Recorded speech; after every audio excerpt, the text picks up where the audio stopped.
Take a look at the partner ABs. Anonymous with the latest news about the advertising industry in India. The Exchange for Media Group, set up in 2000, has the most credible media platforms covering the entire advertising, media and marketing domain with its highly acclaimed digital, print and on-ground assets. The group's flagship news portal, exchangeformedia.com, reaches over 6 lakh subscribers who are the first to receive breaking news in the industry. The buzzing website not only covers the news but goes beyond the obvious to bring in a fresh point of view. Impact, the weekly news magazine from the group, is the most widely read business magazine in the advertising trade, with in-depth analysis and news-based features providing perspective to key happenings in the industry. The monthly Pitch magazine provides a ringside view of events unfolding in the marketing landscape, along with media and advertising. Another monthly magazine, Realty Plus, is a market leader in reportage on the real estate industry. Today, Exchange for Media is not only a leading publisher in the domain, but owns the IP of more than 50 events spread across Mumbai, Delhi and Bangalore, making it a powerhouse of information and knowledge sharing. Exchange for Media has curated and launched some of the most successful IPs across marketing, digital, TV, print, radio, mobile, OOH and PR. The Impact Person of the Year, Exchange for Media Conclave, Indian Digital Marketing Awards, Tech Munch, Pitch CMO Summit, India Marketing Awards, Primetime Awards, Indian Content Marketing Awards, Golden Mics, NBAR are some of the group's top-notch events, in addition to niche, bespoke events and roundtables curated especially for discerning clients. Exchange for Media events attract stalwarts as speakers, along with a loyal audience comprising of leaders, trendsetters and opinion makers. They are the perfect networking platform for the entire media and advertising industry. No wonder Exchange for Media Group publications and events have high credibility and reach and are the destination of choice for agency, brand and media professionals across the industry. Exchange for Media. BW Business World presents a rich legacy of curated events that enable conversations on policy issues in India. Because of the state of our cities, we have no option but to build smart and resilient cities. Digital India is more for the poor, underprivileged and the deprived. Covering a range of topics, BW Business World events look to create a strong narrative around smart cities, digital India, healthcare, Swachh Bharat, human resource issues, education, banking and finance, among others. The world is fast changing. Best practices are available now on the net. Because development पूरी राजनीति में ये focus बन गया है. BW Business World events provide a speaking platform to the voices that matter. Smart से ताल्लुक ये है कि हम जो बेसिक कम्युनिटीज हैं उसको हम चुस्त दुरुस्त करें. You don't have to be a technologist. You need to understand how technology influences the world. Mahatma Gandhi was a great man. He was the leader of the freedom struggle. We believe that e-governance and IoT will play a very, very important role.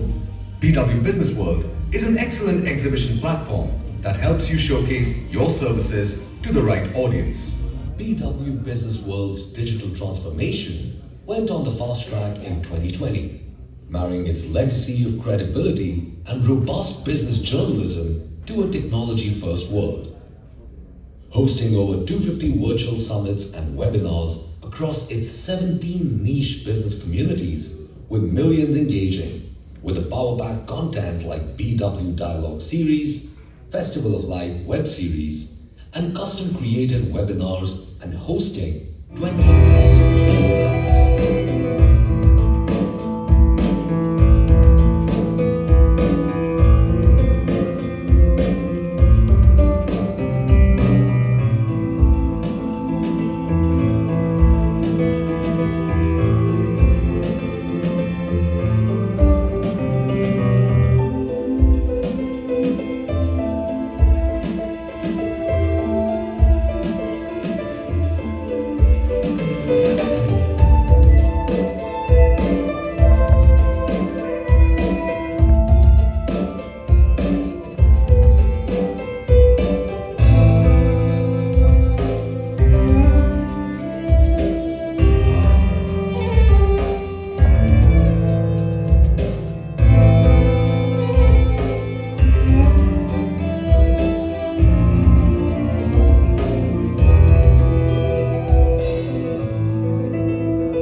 million-page views on an average, 21 special issues in 2020 hit the stands, and multiple IPs scheduled in the coming months, BW has taken a leadership position in the business news segment.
Well, every great story has a great structure. Blueprints that lead to success with every move thought through in collective detail. Seems like a new brief has come? Let's follow to see how the creative process comes to life. Our team, a hand-picked crew of integrated thinkers, turn visions into visuals, concepts into campaigns, and ideas into impact. We are not just about pretty pictures, we are about performance. Our work doesn't just give us actual results. We measure success not just by likes and shares, but by the tangible impact we create.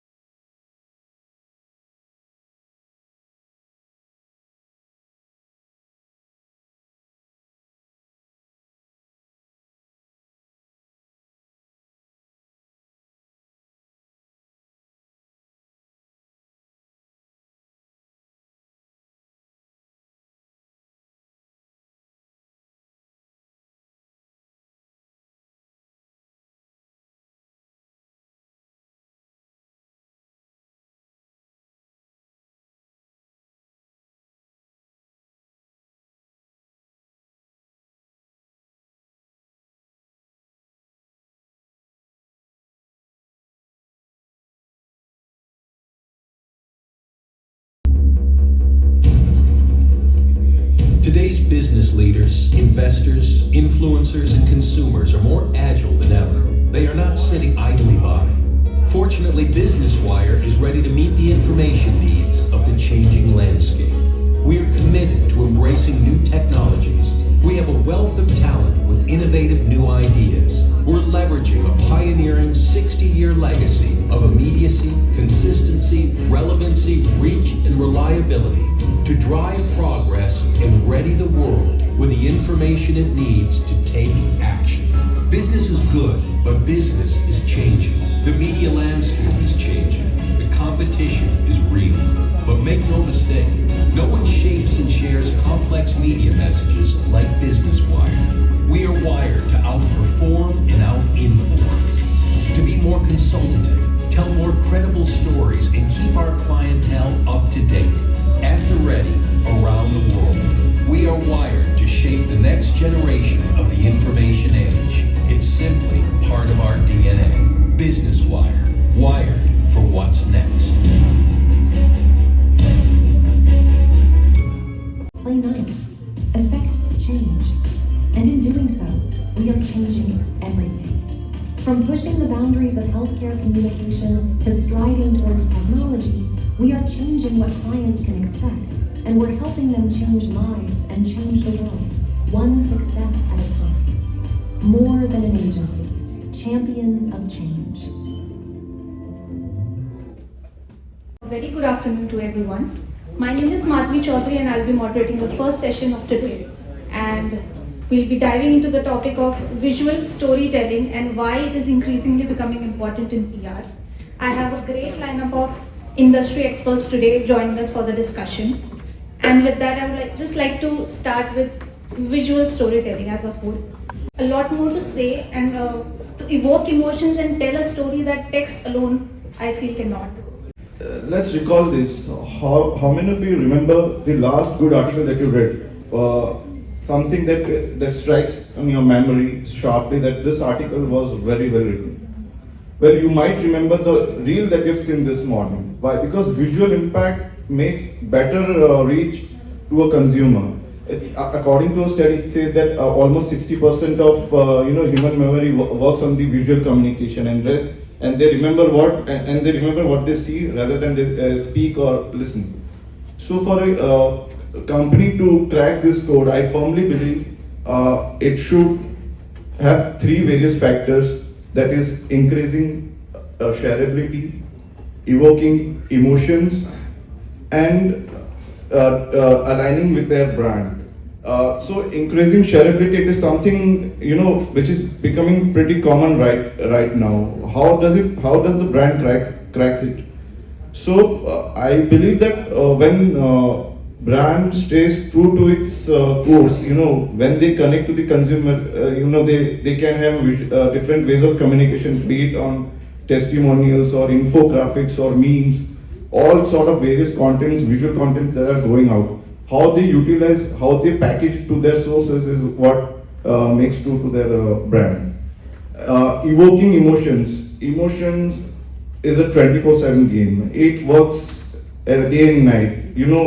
We see these famous YouTubers, what they do. They wake up, they brush their teeth, they go to the bathroom, and then they make videos. I mean, this is pretty normal, but people are engaging because they see themselves in that video. This is pretty normal video which is cracking millions of views. So why? Because people are connecting at a very different emotional level, and this is how I feel a brand should always try to connect with human stories and evoke emotions. Very rightly said. Even if I would have to give an example, very, very basic one. I'm going to read a newspaper, and if it doesn't have pictures, I would lose interest. And certainly if there is a Delhi Times over there, and I would just grab it because it's very colorful and has an appeal to it. So yeah, visual content is definitely the king nowadays. Ms. Purva, you would like to add? Yeah, I think it's also important to call back to the fact that as an industry, we can trace roots to the birth or the invention of the printing press, right? And since then, storytelling has taken multiple forms. At least in the last decade or so, products like TikTok have really changed the game. It has all become about very short form, snappy, visual content. To give that edge over others, and just we said that a picture is worth 1,000 words, but a strong visual story is priceless. Because if I'm looking at a picture, if I get connected with the emotion, the backstory that the picture holds, or for that matter, video, any kind of content, infographic, so on and so forth, that is priceless, because that has an emotional connect with the brand, and then eventually the entire buying pattern and the entire marketing funnel changes. I would like to start with you only for the next question. So how do you think different industries can leverage visual storytelling to increase their impact? Alright, so this is a very interesting question, because the Dowdy Boras is a faith-based organization. So a lot of different industry uses, because they want to sell a product, they want to create a brand. But for us as a faith-based organization, we have different trusts. We have our volunteers across different parts of the world. So mainly for us, visual element is to connect with our stakeholder, to create that emotional bond, and to convey the kind of values and teachings and the good practices that the community practices over the world. So for that, the overall usage of visual element changes, especially when you're dealing with people and emotion. So faith-based organization like us, we've got hundreds of institutions and trusts in education, in healthcare, in housing, in environment. So we are dealing with people and their emotions. So when you're dealing with people, it's very important to understand their psyche. It's very important to narrate their story. So we empower our volunteers to narrate their story. We highlight their achievement. We highlight in terms of how they are making progress in their respective societies across the globe. So that visual element connects with our stakeholders. So the kind of impression that we want to create, the real, genuine, lasting impression, visual storytelling is the best way in terms of providing a medium for us to narrate that story. Thank you, Ms. Purva. I'll give you an example actually. So Alexa, the voice assistant that Amazon has, began as a voice-only assistant. It had no screen, it was just a speaker. But because of the general shift towards needing something ancillary for your eyes, even a product like Alexa had to come up with a screen device. And now every time you engage with the device, there is a screen and something flashes, and that is how people are engaging with it. They are paying more attention to an inanimate object at large. So different industries, I think, are taking on that element of visual storytelling. And TikTok largely changed the game there, because the product that they came up with of just an endless loop of, it's a rabbit hole of video storytelling at the end of the day. And now you have Spotify coming into it, YouTube came into it, Instagram came into it. So different platforms at large are now integrating the visual element, because everybody likes to tell their stories and everybody likes their stories to be engaging. And so you need to just constantly keep evolving as per the interests of your consumer. So visual storytelling is integral to us as an industry, but it's not an industry specific trait anymore. It's pretty much agnostic all over. Clients and people they fantasy about. So yeah, would you like to add something, Mr. Abhishek? So I like to what Murtuza said. So when you see a Nike brand, you see, they will play on their USP. So the biggest factor over here is for an industry to carve out their niche and to be specific to their PR is to portray their USP.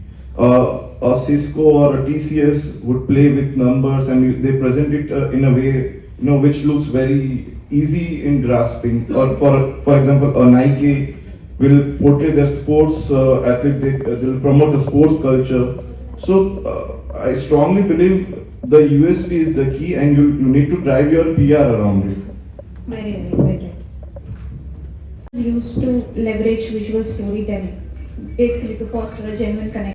Sometime back, so this is related to a water crisis. Sometime back, HUL did an advertisement. Sure, pretty everybody remembers over here. That advertisement was pretty straightforward. You can call it a TVC, you can call it a PR or a piece, or you can call it a digital ad.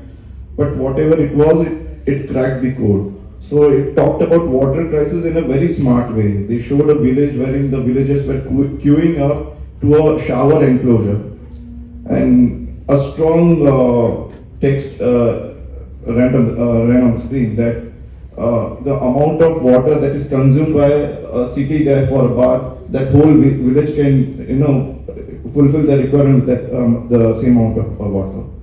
So it is about communicating a parallel communication wherein you are also talking, you are taking a stance, and you are also passing a message strongly.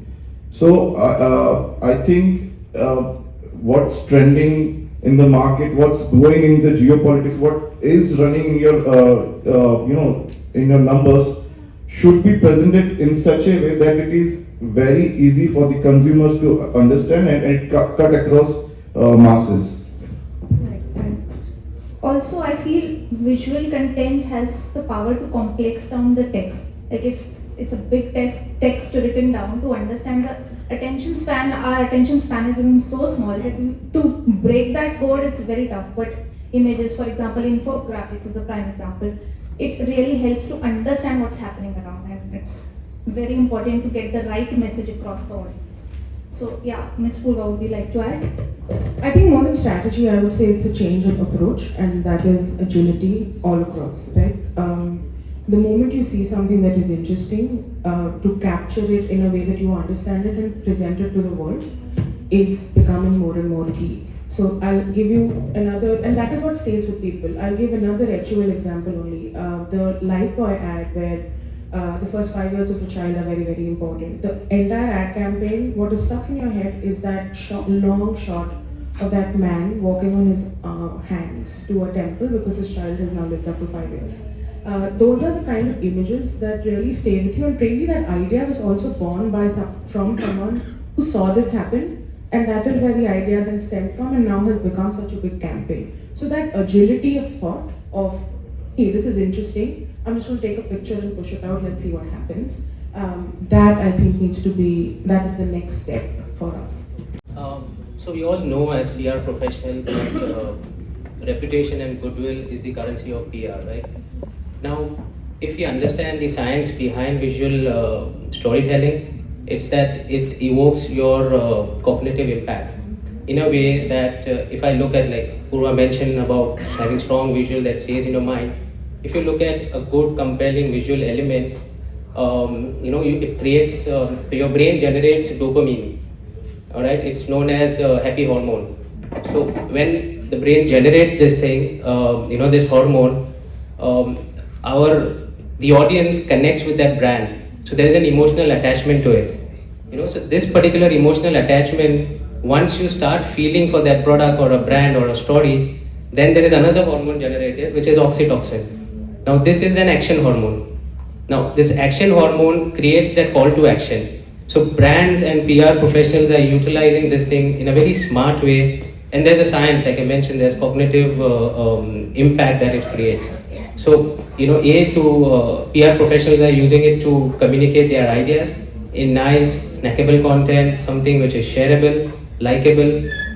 Second, it creates that kind of connection and deepens engagement with the brand. And third, and the most important thing with most of the brands also look for is conversion. So that call to action process is very scientific in nature. So PR professionals are already doing that thing, and organizations have realized the impact of evoking emotion and delving more into the cognitive impact, and we are seing that change over the process. So, bringing this to my last question, how can professionals leverage visual storytelling and data together? Alright, so like you mentioned, Madhavi, we are we are living in an information explode era, in this generation, people wants to, in terms of they are a generation who does not want to see it, but they want to feel. And therefore, if you see most of the news channels, there's so much of data which is thrown at us. Recently, the entire polling campaign that was covered, they used AR in terms of just breaking down complex insights and data and then presenting it in a different way. So nowadays, if you see, the entire newsroom is so lively. They transcend you to a different place altogether where actually that incident is happening. And recently I was just watching the flooding thing that happened in Chennai. They actually took you to that place and they simulated this entire event so that it generates that kind of interest and curiosity as well. Similarly, if you see in terms of sports, they use these kind of 3D mapping, and they use infographic and all those kind of elements which are introduced while the commentary is going on. So that is how brands are breaking down these kind of complex data into memorable and lasting visual elements. Very. Ms. Purva? I'll again start with an example. So the New York Times did a story for the January 16th Capitol attack, and it was a whole 8-scroll microsite of sorts that was divided into an interactive timeline. So every time you scroll and you stop at a timeline spot, there are pictures to depict exactly what was happening at that time throughout the day. And that is how they relate the entire story, top to bottom, right from the beginning. And it got some million hits in a couple of hours. So that was a great way of combining visual elements with hard data. Now how that translates onto a platform like Instagram is you have a 10-part carousel which can all be a continuous element, and you just keep swiping and you are looking at a timeline ultimately. So platforms are adapting visual elements to convey data, and as you said, Madhvi, it does help demystify and simplify a lot of hard data. And that is where our job becomes important, because then it's doubly important for us to be very sure of how we are understanding or interpreting data, and then using our creativity to relay it to an audience that may or may not understand that complexity. So that hitting that balance of employing the right kind of visual element to break down the relevant type of data is just more responsible. Yeah, very right. Even I have been doing PR for some time now. So like even the stories of my clients are also, publications are now using those big length articles into snippets of pictures and just a tagline with that. So it really helps even the audience of the client to understand, okay, what they want to tell, what are they telling in short form. They don't have time to read the entire thing, it won't stick with them. Yeah, Mr. Abhishek? So back in 2012, 2013, there's this YouTuber called Nas Daily. He makes information video, he makes video about travel and histories, right? So he was a very popular growing channel back then, and he met Mr. Mark Zuckerberg. And he used to do a photo-based content throughout his various platforms. So the conclusion of that meeting was, anyhow, Mr. Nusser, as he's known, Nas Daily was doing pretty well on his social media platforms. But the conclusion of this meeting was Zuckerberg categorically told him to trash all the photo stories that he's been doing right now, because the data were not supporting. So how he transitioned? So it is said that a human brain has an attention span of only 8 seconds. And in 8 seconds, how do you capture, a human mind? You see the transition. Earlier, you used to see a trailer of 3 minutes. It reduced down to 2.5 minutes. It reduced down to 1 minute. Now you are seeing reels of those trailers of 10 seconds, 8 seconds. So this transition, you need to club your style with the data that is being provided. Ultimately, you are catering to a human mind which has an attention span of only 8 seconds. Yeah, so definitely visual content is, now we all know how important and how fascinating it is to see the pictures and relate to a story, a narrative of a person or a company. And thank you so much, all the panelists. It was a great session, and I'm definitely going to take these insights back to my work. And it's trending right now, and I hope this has definitely addressed many questions that the professionals might have had. So thanks a lot. Thank you so much. Thank you very much. Could I please request everyone to kindly come forward for a group picture? Also, as a small token of appreciation from Exchange for Media. Conscience and attention. And so to be able to do that, you need a visual element, because as a species, we react to that, right? We react to stories that, I think you were saying so, that they something that touches your emotions, something that moves something within you. And the first hook for that is what your eyes see, and then what your ears hear, and then what you sense. So just how the process of consumption also is changing as mediums change, and as an industry we are largely dependent on the mediums that we have to play with. So just it's a product of changing tech, and now with the intervention of AI, everything is at your fingertips. I can tell a whole story in just a generated picture. Yeah, you can create all the pictures that you want, like specific pictures that AI is doing wonders. Mr. Murtaza? So, hi everyone. I would just like to build on what Purva and Abhishek mentioned, and Madhavi mentioned as well. Purva mentioned about the first printing press. But let's go back in the history. Mankind has always used visual storytelling as part of human civilization. In terms of people through ages have ensured that they communicate their ideas and they use visual storytelling as a medium to express their emotions. Now with the advent of technology, the scope has expanded. But if you see in terms of people carving something in the stone to communicate idea, I'm talking about going back in history and early civilization.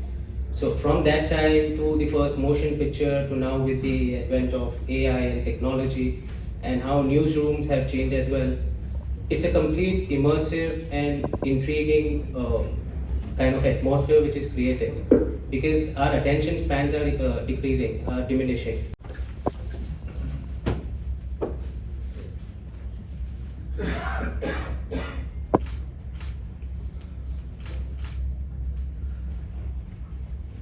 And I'm given to understand that offering a round of applause for a lady on the stage is not that big of a task, if you're into it. Perfect.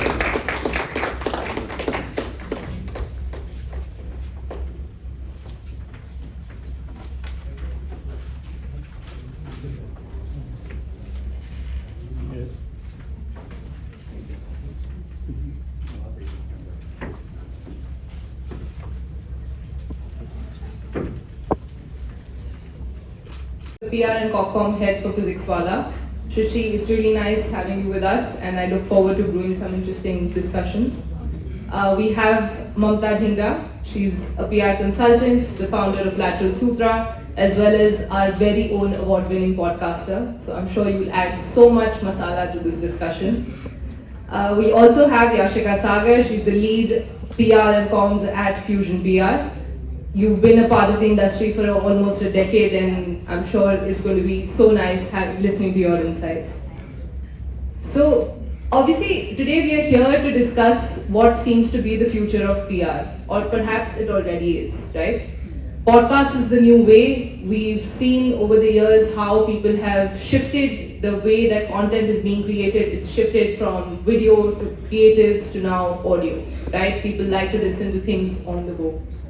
So on that note, before we begin, I would like to understand from the three of you, what kind of podcast or what genre do you listen to? Mamta, would you like to begin?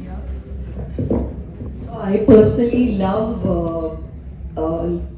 logging into anything which is very self-motivational, inspirational, even spiritual for that matter. I think the kind of content we are getting to consume, we are really gaining the best of both the worlds. As a consumer and as a creator both, I think there is a, like a plethora of choices, not only to be consuming but also to be creating the kind of content that you really wish to or you want to drive it. So my personal favorites are Ranveer Alabadia, like a no-brainer. Yeah. But every now and then I do listen to industry experts as well. I mean, some international shows like Joe Rogan's show and many others actually. Many others. Joe Rogan is actually something that we've also taken some inspiration from. Okay, let's get to the questions. Shrishi, we'll start with you. I think you're someone who is catering to a very niche industry. Not a lot of people have such awareness about Physics Wala, right?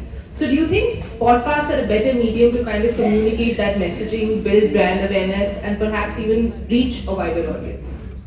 I think it is, but you really have to see if your audience is listening to podcasts. Is your audience still attuned to knowing what podcasts are?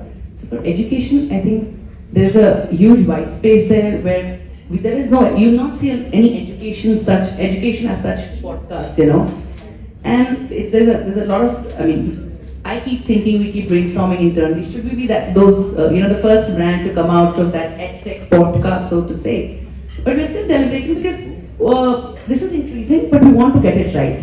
If you don't get the podcasts right, they will fail eventually. Like if you go by the numbers, if you have 100, just giving you a number, if you have 100 podcasts this year, 98 of them will fail by the next episode or next 3 of them. So we have to do it right. I think that's the essence. So yes, they're great medium, but we have to still learn how to get them right. Absolutely, doing it right is the key. I'd actually go a step further and say something more radical. That podcast is such a medium where you would never know what is right. It is a fast-picking, ever-emerging medium. While as much as we like to say that podcast is a new kid on the block, but podcasts have been around for over 2 decades now, and it has a huge potential. There is no one way to get it right until you really, dive into the deep end, and and consistency. So the doing it right part, what Shrishi just said about whether they would do well by the next year or not, that's only that people leave the breath halfway. They don't go the full lap. So if you are not consistent with your content, be it video, audio, PR, and we know that about PR popularly, right? What we what we talk about is that it has to be a sustained effort. So it's just the same for podcasts too. Yeah, I would again totally agree with Srishti and Mamta here. Within podcast, we have seen the how podcasts have evolved within the industry. First, it was just audio. Now, again, this visual effect has been given to it. They are building. They are great. I think the most important tool for building thought leadership as of now. So I would say that yes, there is increase in consumption of podcasts, especially in the last 3-4 years after post-COVID. We have seen that growth, and I think it is expected to continue, especially like for next 5 years probably. Definitely yes. So yeah. Again, as the mediums, when we talk about communication tools, the mediums, first it was newsletters, then probably press releases came in, thought leadership, then articles. But now, again, I was here during the visual storytelling session. So yeah, the same thing. Everybody's now, they would want to give a face to words as well. So hence the videos, the evolvement that we have seen in this industry, podcast. Again, I'm not saying that audios are not working well. If you see Spotify or then Alexa, iPhone, iTunes, they've gained massive popularity. But now the trend is moving towards visual effect as well. So again, a massive growth here. Absolutely, very rightly said. I think, and Mamta, just adding to what you said, that podcasts have been around for 2 decades now, and that's absolutely true. I think the kind of shift that we are seeing from audio to now video podcasts, and that's absolutely working well for our industry. Yeah.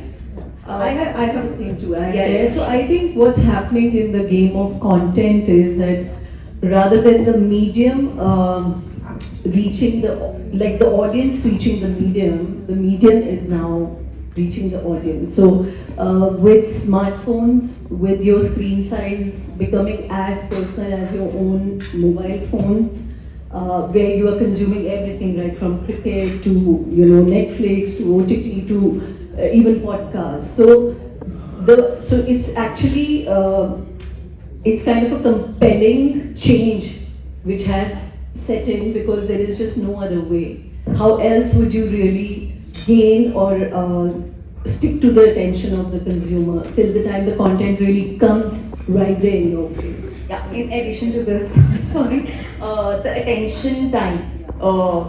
Like in the last session, we spoke about the attention time, like it's 8 seconds, average 8 seconds. But podcasts now have enabled to increase this, they've enabled the audience to increase their, attention time on the screen, or probably because it's so easily accessible. You can listen to your podcast while doing anything.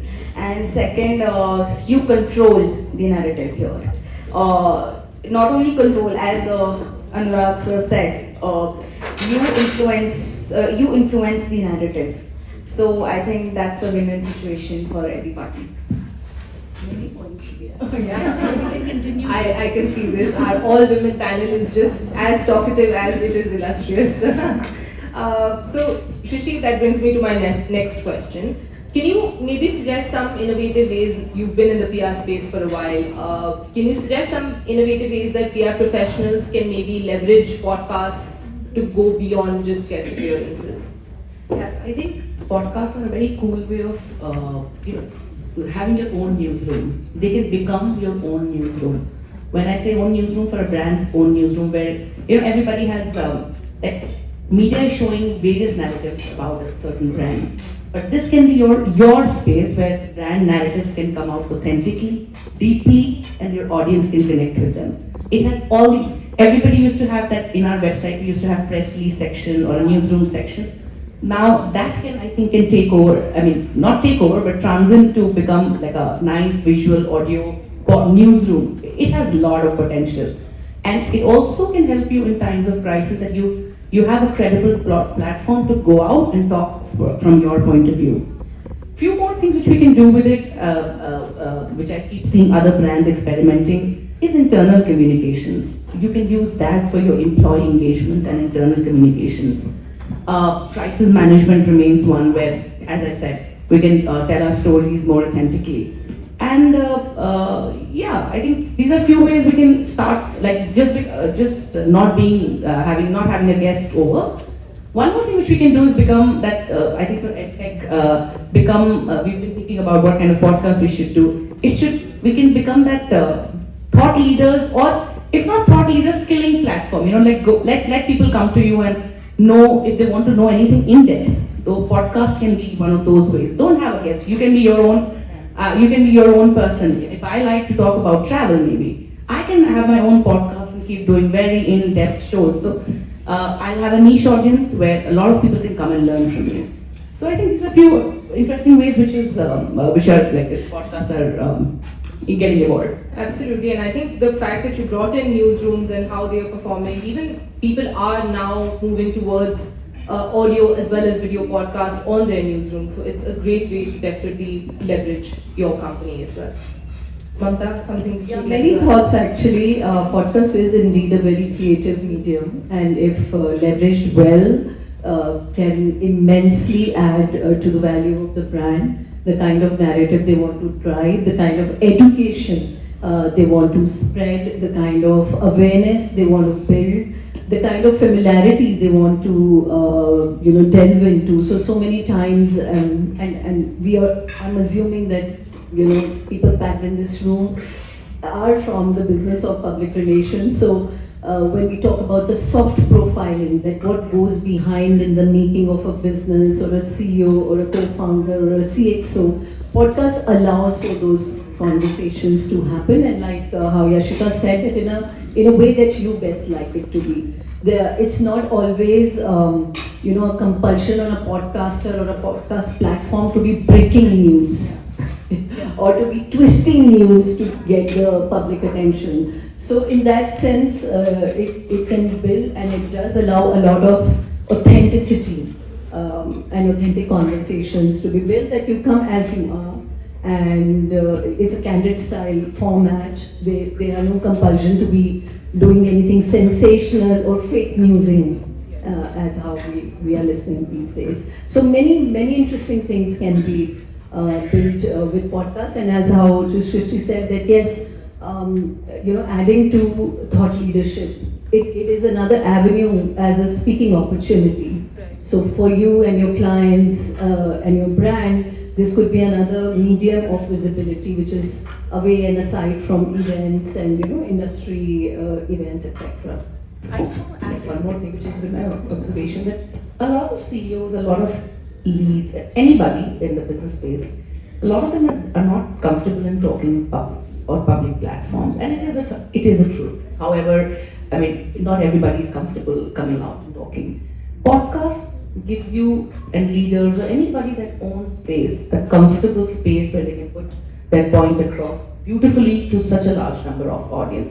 And I think it's a very subtle power which podcasts have given us slowly as it is evolving. Very democratic medium, self-publishing, very easy to go along with. You don't need too much of technical understanding to be doing the podcast. You can start from the comfort of your bedroom, boardroom, wherever. And that is it. You can choose to be on audio, you can choose a video format, you can choose an interactive format. I'm saying fail and edit.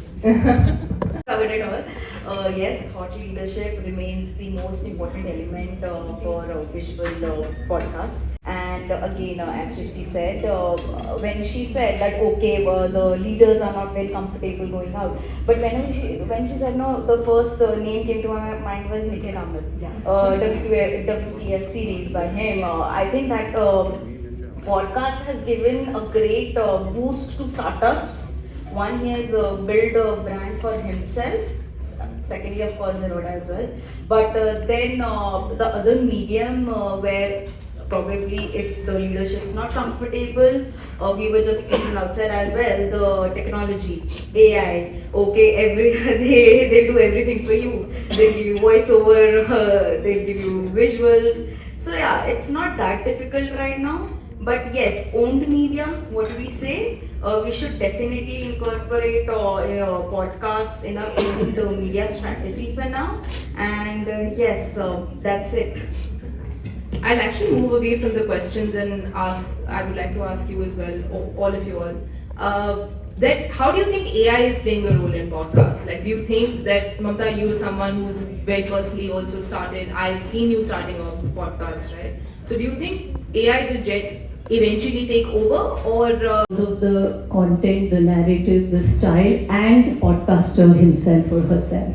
So I always say that, and I've been doing a lot of series on that on my personal, LinkedIn and Insta handles also, that AI will do well if it is managed well by the humans. So the technology will always be limited to that extent because it is a machine learning. So the machine will only learn as much as input that the human will give it. So it can never replace creativity, it can never replace innovation, and it can never replace human intelligence. It can help in pre and production. I'm still in the denial stage that AI can do anything.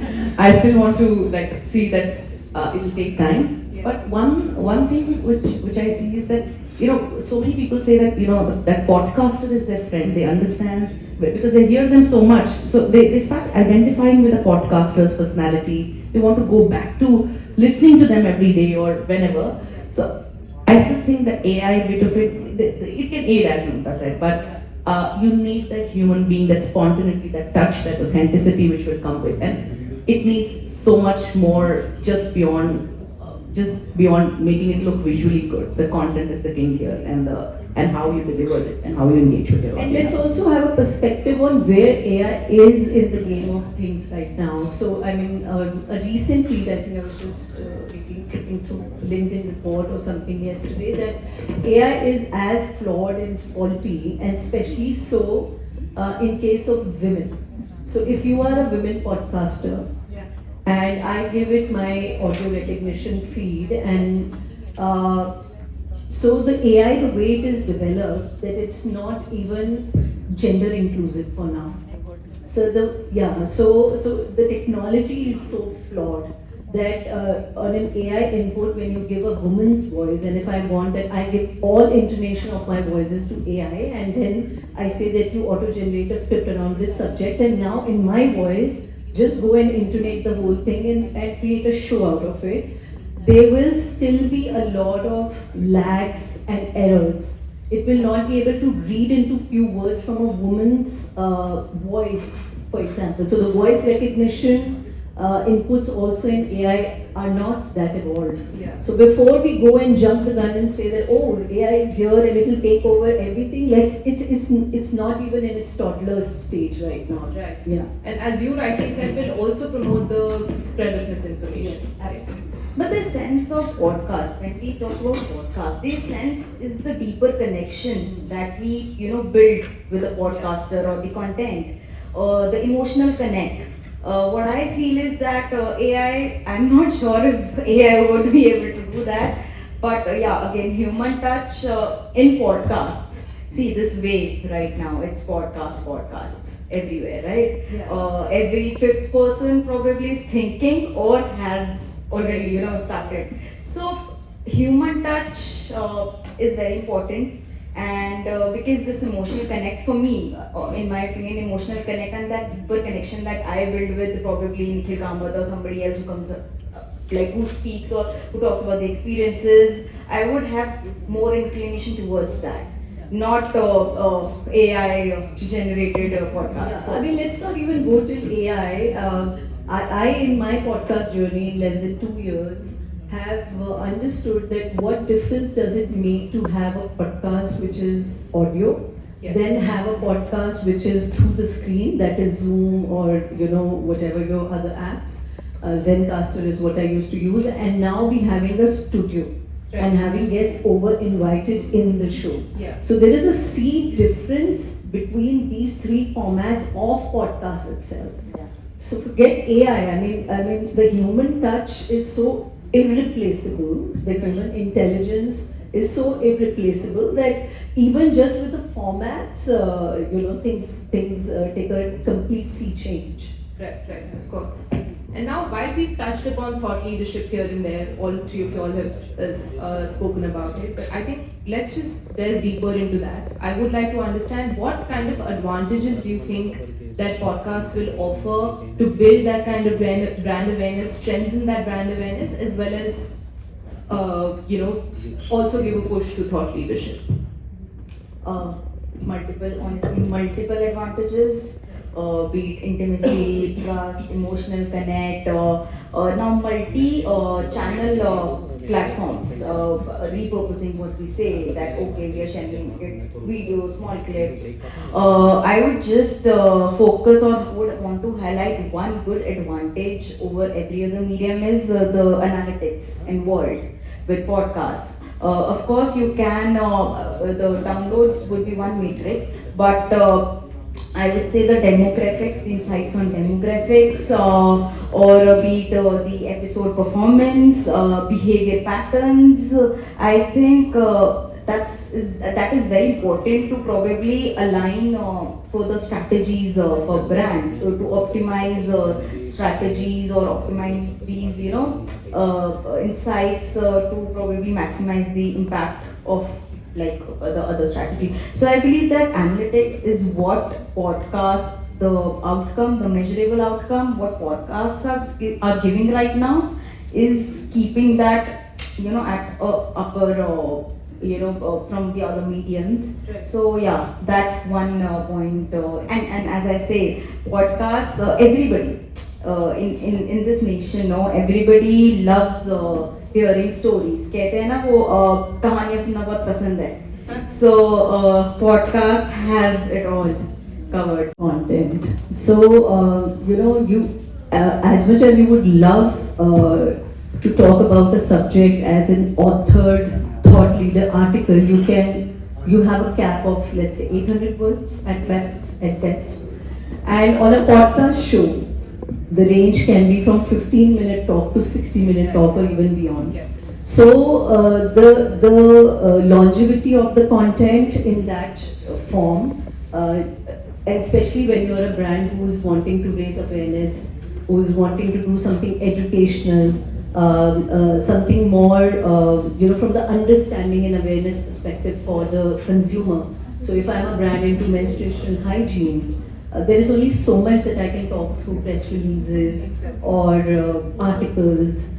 Eventually, I will get down to doing some detailed activations with the community or creating a community or leading with thought leadership, speaking opportunities on some industry platforms and pedestrian, and still podcast will win over all of that. So that being one, and second is also the aging. So the content, how does it age on any other platform, for example? A news release or your best article might be there on the shelf of a media publication portal for, let's say, at best 2 years. Yeah. Podcast can stay forever. It's your digital asset. So it's a thing in your armor which will always, and it SEO, the kind of SEO reach on Geo, Savan, Ghana, whatever, like the top 8, 10, 20 platforms. And then there is the geographical parameter to that even in just first 6 months of my own show, I already had a lot of inquiry and interest coming from New York, from Australia, right? So how does that happen? Yeah. Right? So that's the power of the medium, the platform, the content, and all of that given together. Podcast for is understanding complex topics. I think the way we can, podcast is such a beautiful storytelling medium that you can, I don't understand climate change. I mean, everybody does understand climate change, but if I want to deep dive and understand various things, it's just one of the things. I want to understand stocks. There are various difficult things, according to a person. It's a great medium to basically share more about complex topics. So that's one for me. And secondly, it has a ready audience. If I want to market something, I don't have to go to the clutter of digital marketing or various other things where I don't know how, I mean, because it's usually not so clear, the parameters, the matrix and all of that. With podcast, audience comes a lot more specific. There's a lot more specificity to my audience in health or mental health or whatever. So you know this is going to the right audience. The money you put behind that is going, it's almost 99% is going right. So the specificity of the audience and how we can use podcasts to make sure that we are communicating the complex things easily. These are the two things I see. I think Shrishti, that's such a unique thing that you touched upon, that I mean, US, 40% of the population consumes podcasts, and India is our third largest podcast market, as we popularly know. But there is podcast for everything, even for gardening tips to beauty makeup tips. There is a podcast to everything. So what Shrishti just said, I'm adding to that there is a discoverability factor, and the audience comes seeking you. Yeah. So in that sense, they are half ready, half there, wanting to exactly get or take from what they want to take from your brand. You're not selling them anything. Yeah. For sure. So I think all of us already have been in the industry now, and while we've already discussed this, I feel, but do you think that it's going to be an essential part, like podcasts are going to be an offering for PR agencies as a part of the whole toolkit? Oh yeah, 100%. And I'm glad that we're having this discussion 2 years hence after I have launched my show, because this is something that I've been talking about from last 2 years. Strategies, especially PR. Of course, I would not undersell the fact that it has to pace up and take on a larger scale, somewhere a visibility in your marketing spends, because forever and ever the content creator cannot put out everything out there for free. So the monetization part podcast is another aspect that will also have a lot to offer to brands, be it in show placements or be it content which is branded, or the way we say that the branded content or the sponsored shows, or putting out limited series and editions, which could be a part of a brand's campaign or philosophy, something that they want to promote very topically. Right. So this is here to stay for sure. I have a small anecdote to share. It'll show us that how podcasts are actually, we can't ignore them as part of PR. One of our I'm not going to name the person, but one of the CEOs I met lately, who was a legacy company CEO, he said, I used to enjoy going to Archtak and ABP and give my interviews. Now, I've told my communication partners that I want to be more on podcasts. It makes me hear, it's easy, it is the pressure of non-breaking news, and then the pressure of, they will grill you, and all of that gets off, and you're able to tell a story in much more comfortable way. I can tell about my brand and my perspective in much more comfortable way. So I have moved on doing from TV shows to podcasts, the popular podcasts. So I think that answers your question, that how it is going to be a very important part of our strategy. So now are we seeing a Physics Wala podcast very soon? I'm not revealing that. But yes, again for now, yes. Podcast, as Mamta said, yes, India is the third largest country after US and China. But again, only 10 to 12% of the Indian audiences, like, they are engaged with podcast. So I think there's a huge market yet to be explored. And now when we see, since I'm from the regional communication PR, I call myself as a master of that. I have seen, like, earlier, majority of these podcasters or listeners were coming from metros. But now we have seen lately they are coming from tier 2, tier 3 markets. If you see, or probably Jaipur kind of a city, or Lucknow or Patna, they're huge. The market is huge. And when we talk about, I think the next wave, when we were talking about audio, visual, I think the next wave is gonna be regional language podcasts. I mean, see, Go to Mirchi, okay, they've launched their Bengali podcast show. Well, they also plan to enter into other languages. Then on Spotify, Tamil podcasts are enjoying same popularity as Hindi podcasts. Right. So again, I think this is gonna be the next big wave yet to be explored.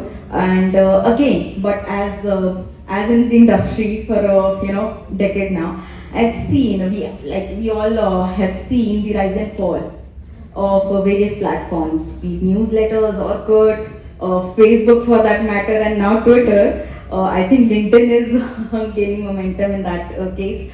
So podcasts are a big talk of the town right now. Great aid and an enabler, just like how it is with any profession and other area of artistry or content creation, etc. So yeah, what can happen is that if you aid yourself with the right tools, you can maybe have frequency of a podcast show which is over and above than a human is capable of putting out, with the right kind of edits, just as